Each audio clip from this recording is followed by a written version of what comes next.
Hi guys, a pre-recorded video workshop for FOSDEM 2021, and in this video we're going to be building a game within FXGL game engine. In under 20 minutes we are going to build a fully functional game demo. Not exciting graphics, but at least it will be fully functional. And this is the repository for the FXGL game engine if you want to check out the source code. It's github.com/almasb/FXGL, or just Google FXGL and the first thing you see should be the repository's source code. Okay, and all the source code will be available in a separate repository, which I'm also going to link. And for now, let's create a new project in IntelliJ. Select Maven or Gradle. And the name is going to be FOSDEM 21 FXGL, where I'm going to store all my code. Defaults are fine. And in the dependencies, the only thing you need is the FXGL itself.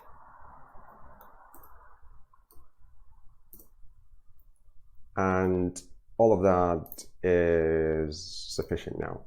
So group ID, artifact, FXGL, and the version currently latest stable version is 11.12. It automatically bundles JavaFX and figures out how to run your application. So there's nothing else that you need to add in the Palm XML file. Then you can just, as normal, create your package. FOSDEM 21. Actually, I'm not going to use 21 in there. Basic game app as a class in that package. We're going to extend game application, which is very similar to how you would create a JavaFX application by extending the application class. The entry point is exactly the same as for a standard JavaFX application. And now we are going to first design how our game is going to play. We're going to have the player character, which will move from left to right on the screen. And the player character is able to catch various things that fall from the sky. And these things are either good or bad. If they're good, we might add score +1. If bad, then score -1. Something along those lines. So nothing too complex. The very first thing to do is to create an enum for our game object types, which we're going to call entity type. So we've got player, we've got good stuff, and we've got bad stuff. Keeping it simple. Once we know what the types are, we can create a factory class.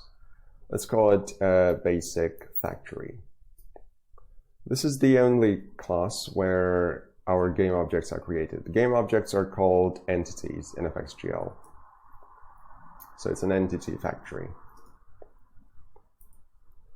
Your factory needs to have, for every entity that you're going to use in the game, a very special method. New player. And the sort of uniqueness of this method comes from its method signature. It needs to have these specific things. It needs to be public. It needs to return an entity. It needs to have one parameter, which is spawn data. And it also needs to have an annotation called spawns. In the annotation, you say what type it is. Whatever you type here is what you're going to use in order to spawn entities at runtime. We're going to use the entity builder class to build our entities. It's recommended that you add static import for FXGL. That means you're dragging in a lot of convenience functions into your namespace, and it makes it much easier to write concise code. We're going to give it a type, and the type comes from the ones that we just created. So entity type player. It's going to have a view with the bounding box, and the view is going to be a rectangle. 40 by 40 is basically a square with color blue. Make sure to use all JavaFX imports, not AWT. And then we simply build. So when at runtime we call spawn player, this is the function or method that will be called. So let's just try this. We're going to override the init game method. This is the method that is called on a background thread to initialize your game, to populate all the game objects.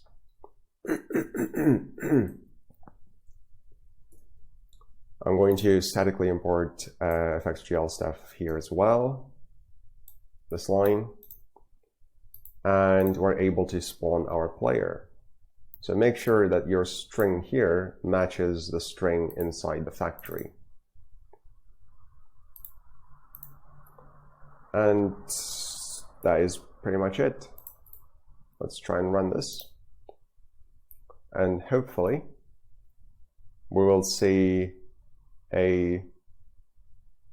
we'll need to tell the IDE what version of Java we're using, since apparently by default it switches to 5, which is not ideal.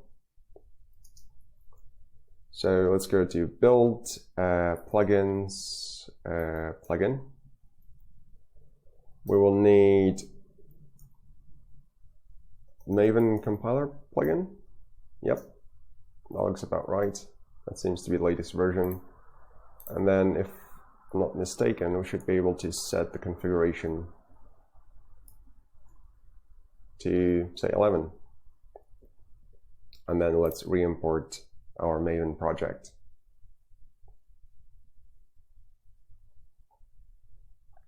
Let's try and run this again. The IDE should now pick up that it should use 11 as the Java version. And here you can see the error reporter, which is automatically going to show you an error if something has crashed. And in this case, it's very useful, and it's printed no entity factory was added, call gameworld.add entity factory. So if your game crashes, then the error reporter will try its best to identify what crashed and how to resolve it. It's reasonably robust. So we can say now git gameworld add entity factory new basic factory. So basically what it's telling us that it doesn't know how to create our entities because we didn't add our factory to FXGL.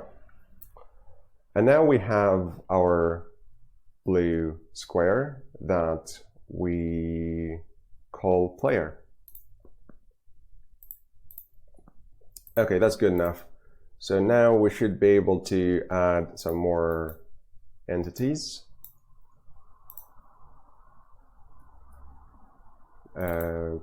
Good stuff. And obviously change the type to good stuff. New good stuff. Do the same with bad stuff.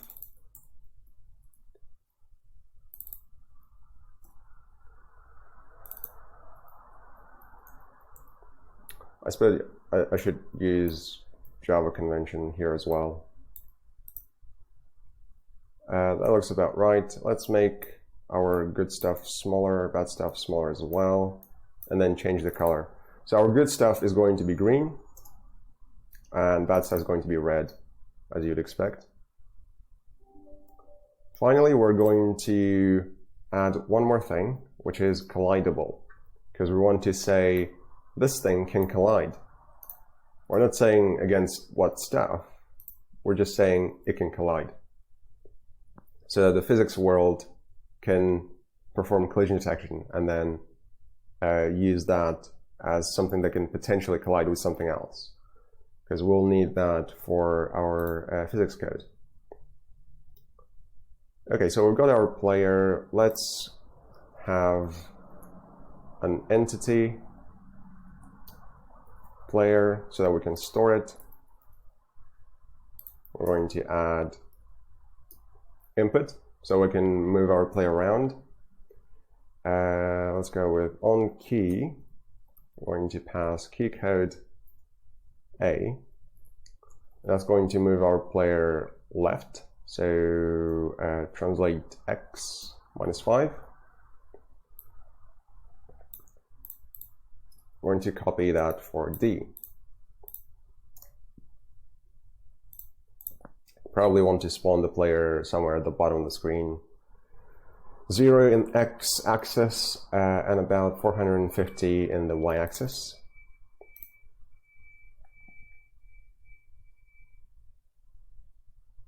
So I can now move my player left and right using A and D keys, which we specified here. There are various ways of doing the same thing. This is the sort of what I call DSL code, which is very concise, but what it actually does is delegates for a longer expanded syntax, which you can also use. Right, so we've done that. We now need to spawn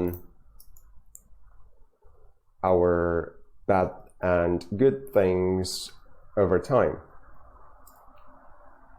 So there is a function called run, which takes two things, some runnable code and the interval. This interval is the time between it runs your runnable code. And the code goes in here, which is just spawn good stuff and spawn bad stuff. And we might pass in some random values. I suppose x is going to be the random value, x-axis, whereas y is just 0. So something 0 and something 0. You can use random and pass in the range between minimum and maximum. That would be something like 0 and 500. Similarly, random 0 and 500. So we should now see things spawning every 0.5 of a second, and they just stand there. They don't do anything because they don't have any logic. Entities are just game objects. By default, they don't do anything. In order for them to do stuff, we need to add some components. We're going to add a built-in component called projectile. The direction is 0, 1, which basically means down. It's 0 on the x-axis and 1 on the y-axis. Let's add a similar component here. We might want to change some of the speed values. So good stuff falls quicker and bad stuff slower.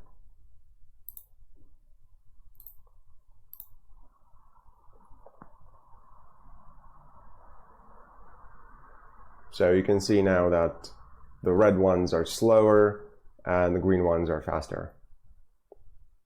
Now the last thing to do here is for us to add collision callbacks, which we're going to do in init physics. You could also do them in init game, but it just clearly separates the code. So in init physics, we can say on collision begin, and then we provide the 3 parameters. The first 2 parameters are the types. So it's type good stuff or type player versus good stuff.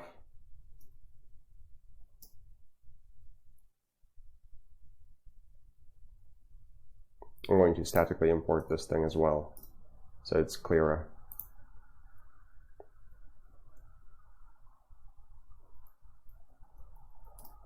And then we provide a callback, which is a by consumer. It takes 2 things and returns nothing. P is the player entity. We already have the reference to player entity, so we don't really need that. But what we do need is the entity that collided with the player. And it's the stuff thing. which we can just remove from the world.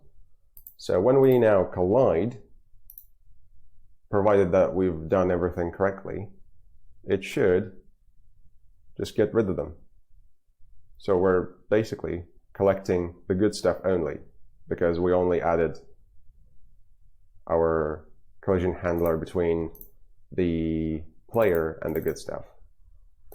Now similarly, you can add another collision handler between player and bad stuff, and then you will be notified when player collides with the bad stuff entity. But I think this is a reasonably comprehensive introduction. So we covered how to create a factory, how to create entities using the spawn method. We also added some input and made our player move left and right. We also added our physics handlers so that we're notified when collision occurs between two entities. Inside the factory, we added a component. On the pre-built components, there are a lot of different components they can use, which are just available out of the box. We added a bounding box generation from the view. It basically simplifies the process of adding a bounding box around the entity. Bounding box is the sort of like a box around the logical bounds, so that we know when something collides with something else. So in just about 20 minutes, we built a fully functioning game, and it's now time to start adding some visual things to make this a bit more interesting. For example, we could start by adding a UI for, say, things like score, which we can add in init game bars. This is the callback that asks the user to enter some, well, not the user, but developer, to enter some values to be tracked. And these are called game variables. And we're going to put score to 0. So this is the name of the variable, and this is the initial value of that variable. All variables added this way are going to be converted to JavaFX properties and stored internally as properties. That means you can listen for changes, you can bind to these variables so that when one value changes, the other variable's value automatically updated to the new one. And it just simplifies a lot of the interaction between the model and the view. So for example, we could in init UI do something like get UI factory service, new text. We're not going to add any new text at the moment. We're going to bind the text property to the value.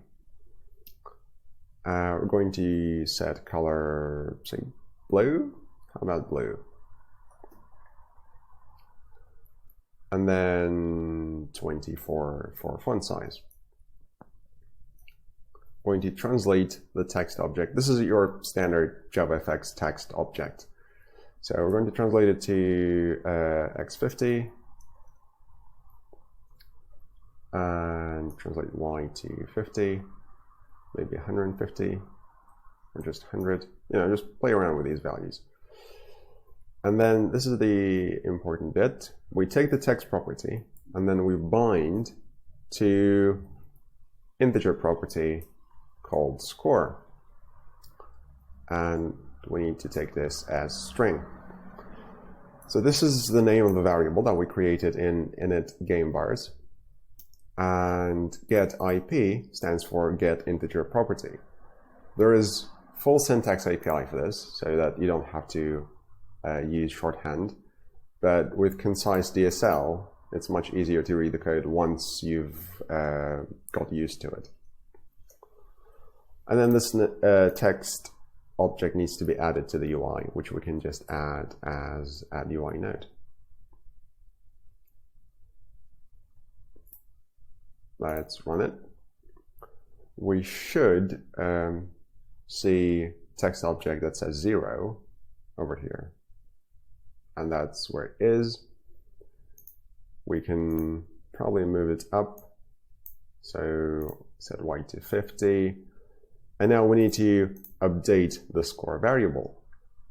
The good news is, because this thing is bound to the score, we can just update the score variable itself without ever changing the UI. The UI will automatically update. Now, good stuff. How about we increase our score by 1? You don't have to add the plus symbol, but it just looks nice. And then bad stuff decreases by 2, for example. And we can run this, and we should be able to now just collect some things.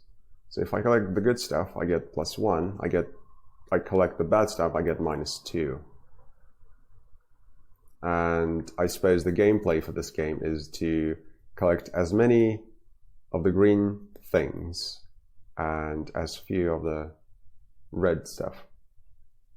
And then after a certain amount of time, we could calculate the score and then say, well, whether you won or you lost. There are various things that FXGL provides by default to simplify various things like animation. So there's still a bit of time. So how about we add some animations? So if you look at this spawn method, there are a few other alternatives. Spawn fade in. How about that? It takes the entity name, spawn data, and duration. So this is the entity name or /type. Then it takes spawn data, which is basically x and y coordinates, which we can just use these. And finally, the duration is how long to play the animation for.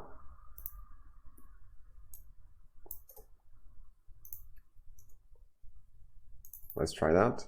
It should spawn initially as something that has opacity 0, and as it spawns, it fades in. You can see the green ones are fading in as they spawn.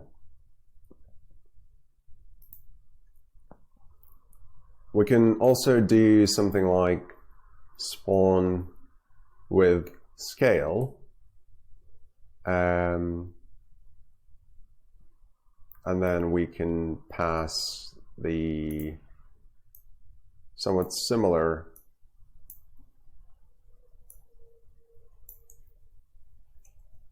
arguments. But I think it takes one more thing. It takes the entity name, the spawn data, duration, and also the interpolator.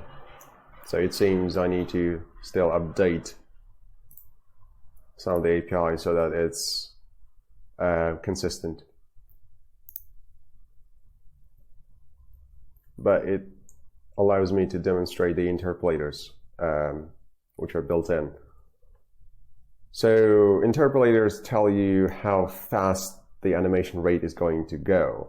If you're not adding any interpolators, then it's linear, which means after the same amount of time, after constant interval, the animation is going to be moved forward by some constant value of the progress. And progress can be represented as a value between 0 and 1, so 0%, 100%. And the interpolator changes that. So if we do something like exponential,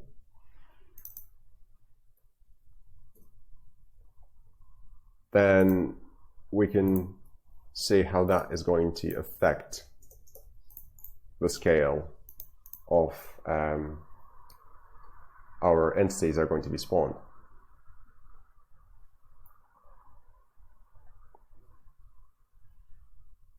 If we take this to, say, 3 seconds and maybe replace this with elastic, the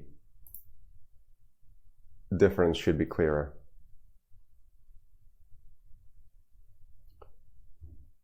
So you can see that the red ones now spawn with scale, as in they spawn with scale 0, 0, and then the scale goes up to 1, 1.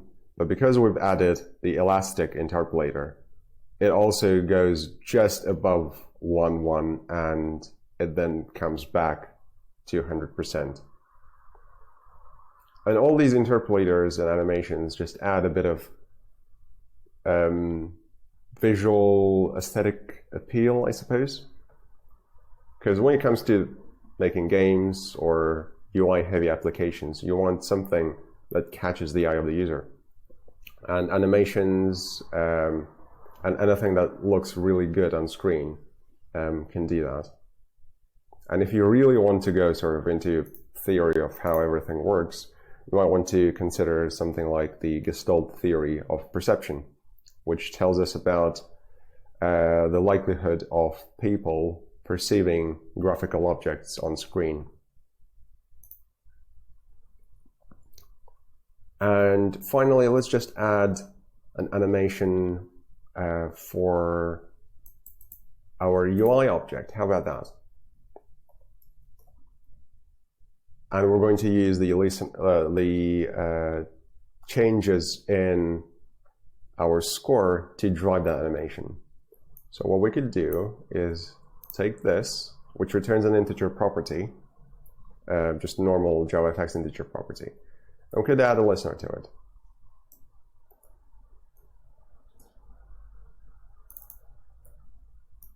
This is the old value, and this is the new value, so it's new score.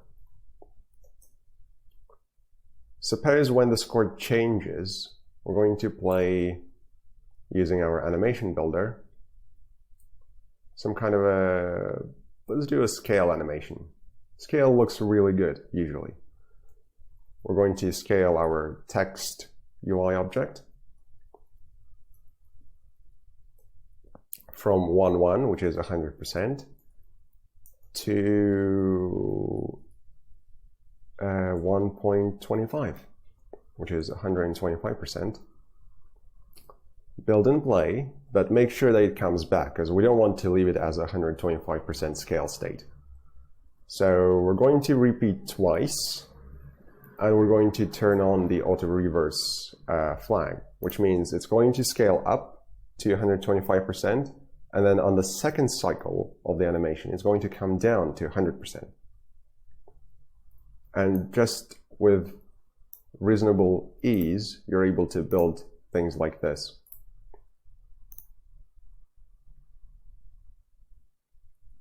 So whenever the score changes, make note of the UI object.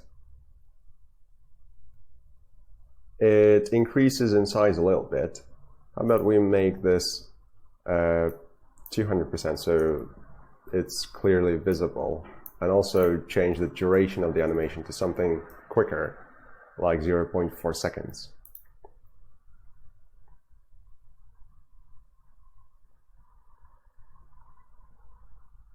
So whenever we now collect one of these following things, you can see that the UI object gets increased in size from 100% to 200%, and then goes back to 100% over the time of 0.4 seconds.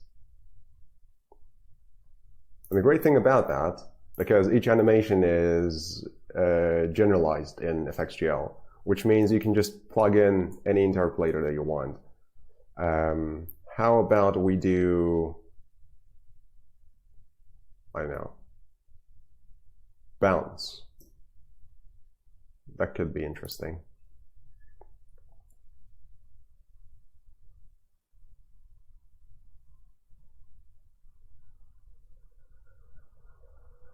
So you can see that it kind of adds this bounce effect to the animation, as if it goes from 100 to 200%, comes down a bit, and then goes back up to 200%, and then drops back to 100%.